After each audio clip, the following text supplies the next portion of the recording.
અંકલેશ્વરમાં રાજપુરોહિત સમાજ દ્વારા વોલીબોલ ટૂર્નામેન્ટનું આયોજન 11 ટીમો વચ્ચે ખેલાયો જંગ.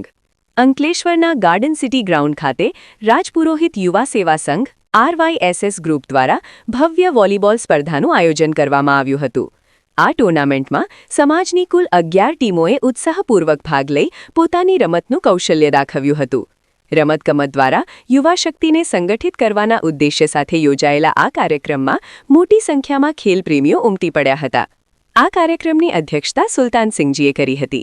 તેમણે ખેલાડીઓને પ્રોત્સાહિત કરતા જણાવ્યું હતું કે આવા આયોજનોથી સમાજમાં એકતા, શિસ્ત અને સ્વાસ્થ્ય પ્રત્યે જાગૃતિ વધે છે. સ્પર્ધા દરમિયાન વિવિધ દાતાઓ અને ભામાશાઓ પણ વિશેષ ઉપસ્થિત રહ્યા હતા અને રમતવીરોનો ઉત્સાહ વધાર્યો હતો.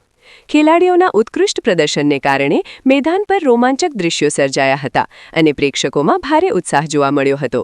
સમગ્ર સ્પર્ધાને સફળ બનાવવામાં RYSS ગ્રુપના સભ્યો અને સ્વયંસેવકોએ ભારે જહેમત ઉઠાવી હતી. અંતે વિજેતા ટીમોને ટ્રોફી અને ઇનામો આપી સન્માનિત કરવામાં આવ્યા હતા.